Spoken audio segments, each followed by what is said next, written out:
Then they get on this ladder of success, and they arrive at the top rung, only then to realize the ladder is leaning against the wrong wall. They come to realize that no one on their deathbed ever wished they'd spent more time at the office. Things which matter most must never be at the mercy of things which matter least. Habit 1, be proactive, basically means that your life is a product of your values, not your feelings. The opposite of being proactive is to be reactive, which basically means that your life is a function of your feelings, your moods, your impulses, other people's treatment. The concept is you and I have the capacity to choose our response.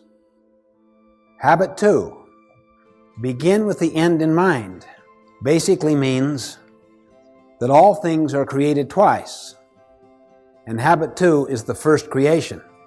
Habit 2, begin with the end in mind, means that you get a mental image, a picture of where you want to end up in this meeting, in this relationship, this year, in your life.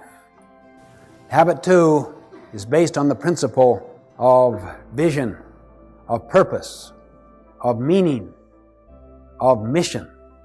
Habit 3, to put first things first, is the second creation.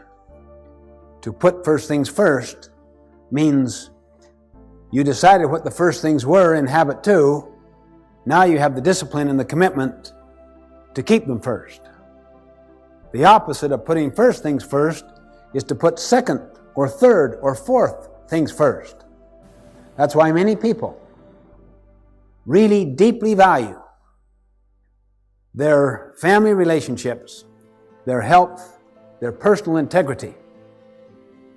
But they get caught up in the powerful social value systems, timetables, and agendas of their culture.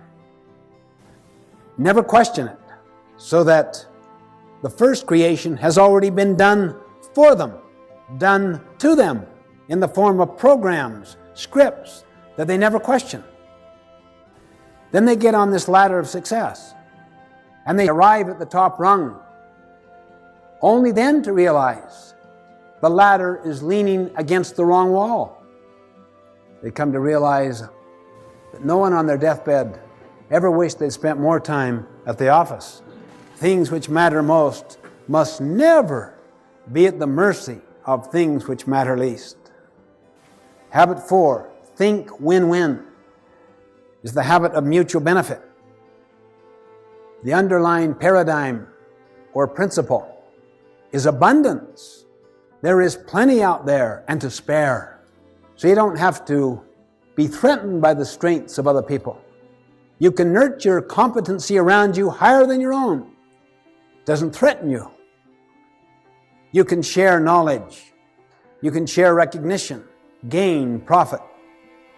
The opposite is scarcity, not abundance.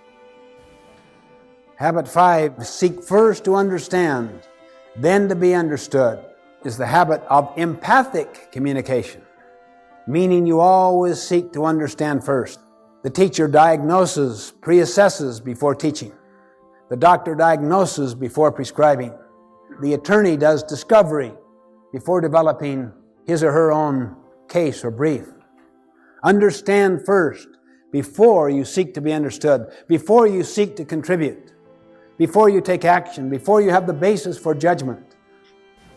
Habit 6, synergize, is the habit of creative cooperation, seeking to understand. We create something that was not there before. That takes high levels of cooperation. The principle behind habit 6 is the principle that 1 plus 1 can equal 3, 4, 10, 20, 1,000. It's the principle of valuing differences, not tolerating differences, not accepting differences, celebrating differences. Habit 7 is called sharpen the saw. It is the principle of renewal, the principle of continuous learning, continuous improvement, getting better constantly. It's based on the principle that we have the capability of charging our own battery. The opposite of habit 7, sharpen the saw, is to just let the blade get dull, to let the mind atrophy, to let the body lose its tone and its vitality through junk food and no exercise and trying to live a life of hedonism, pleasure-seeking, rather than one of contribution and service.